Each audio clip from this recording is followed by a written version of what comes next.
zen hasiera hori, osea musika Anita Parkerrekin hasi zinetenean eta emakume izan da, ez? Osea hasiera hori gogorra izan zen. Bai. Bai. Gezurra izango nuke esatzeko banu. Eta orain hartzen naiz benetan zeinen gogorra izan zen funtzean, ez? Perspektibarekin ikusita. Bai. Presio handia jasotzen dugu orokorrean emakumeok eta gainera gaztea izan da, bai, oso zaila izan zen. Zaila izan zen. Eta bueno, orain desarkatzen dutane hori. Bai.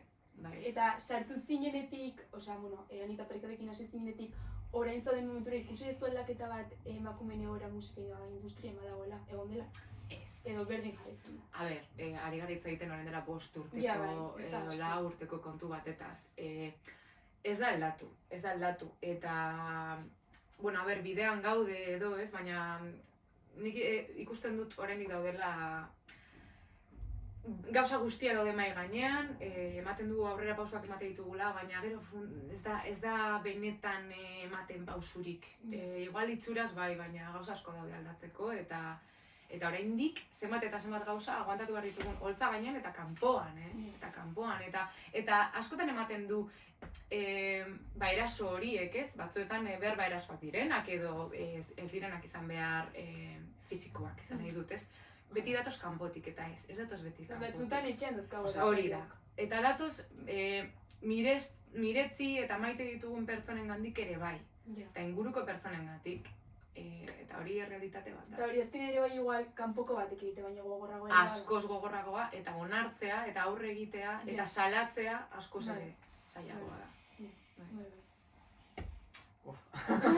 Ez, baina egia da, ez? Eta hasieran aipatu dituzu,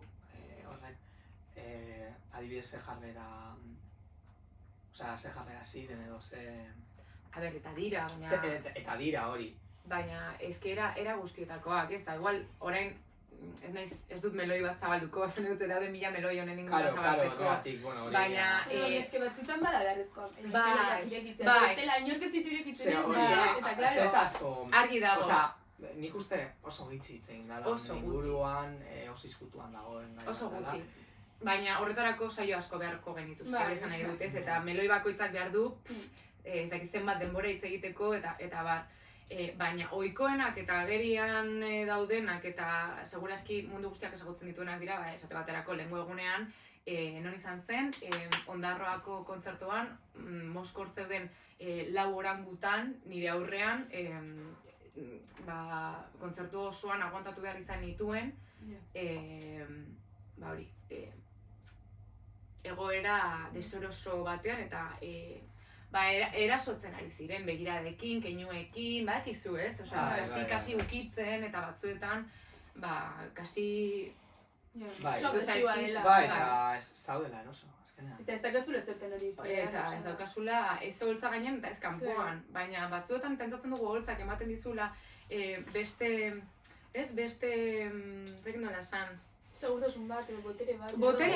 Botere ez, mikroa duzunean, edo bintzat gizonei bai gertatzen zai, eta emakumei itxuraz ere bai, baina ez da nahikoa, orangutan horiek bere lekuan jartzeko. Ez da nahikoa. Bai, askotan da como arma de doble filo, ez? Osea, botere eman aldizu, baina komentatzen ari zen inguruan egia da askotan be bai, kasu honetan emakume bat igotzen da holtza batera, eta askotan da, hori, ez dakit, eskaparate bat izango balitz bezala, eta gona janzten dudanean, gona janzten dudalako. Gona janzten ez dudanean, eta agian egun batean ni makillatu egiten naiz, badakit honek guztiak dakarrena, badakit nondik datorren makillatzearena, badakit emakumeok gainean dugun mierda guztia, eta problematizatzen dut buruan, ez? Baina nahikoa dugu horrekin, daukagunarekin, eta egiten dugu aurre aldugun bezala emakumeok. Eta nahi dudanean makillatzen naiz, eta nahi ez dudanean ez, eta nahi dudanean janzten dut, baina beti dago komentarioren bat nire itzuraren inguruan. Ordea nire taldekideak gizonak izan direnean, bai izango edozein lekutan, beraien inguruan ez da inoiz ezer kuestionatzen, baina emakumeoi beti makillatuta, gehiegi makillatuta banago, edo gaur ez banaiz makiatu, beti dago, beti zaude en el punto de mira. Eta sentitu duzu industrian dauden gizon musikariekiko, osea, haiek zurekiko paternalismo bat? Noski. Askotan. Askotan.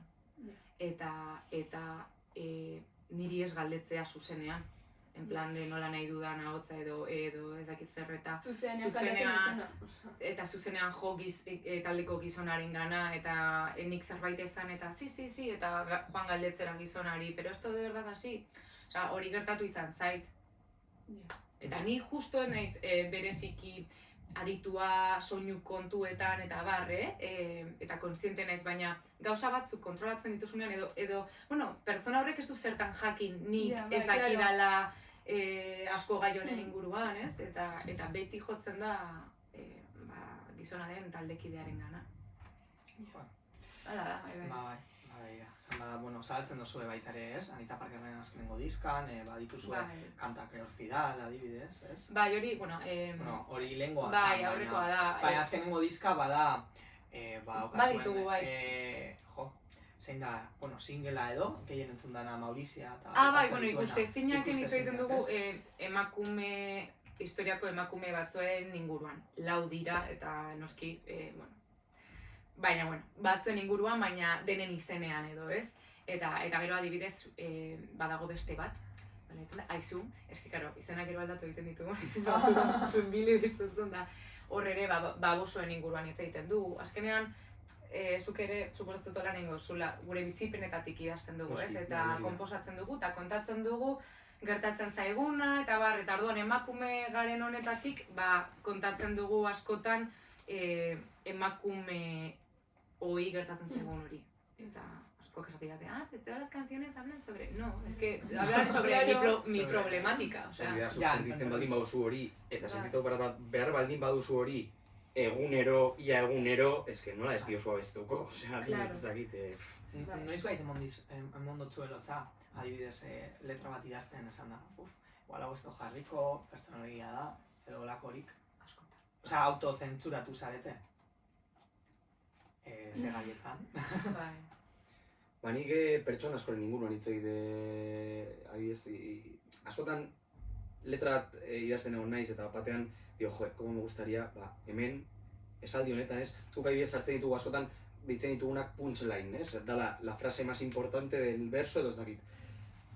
Juten zara hori datzera eta dices, hemen sartuko nuke una gaina ez dakin hori, baina gero, pentsatzen duzu, dices, zelako, ze necesidade daukan nik inorekin sartzeko, ez badu normalean egiten nire musikan, ez? Segun normalean adibidez idazten dugunaren inguruan, idazten dugu, sentitzen dugunaren inguruan, baina ez, jo que se, adibide bat jartzearen benetan, baina chill mafia adibidez, eta errespetagarria da, baina, niri ezait gustatzen holan musika egitea dinot, ni hasi nintzen musika egiten modu batean eta jarraitzen dut egiten, holan, nire burua holan funtzionatzen duelako, baina, ¿qué tenido ganas? Ez dakizu zenbat alditan, baina gero koherenti izan basara bai, konposatzen duzunarekin, zure ibilbidearekin, zure etorkizunean olakoa izan nahi duzunarekin, ez dakit. Bai.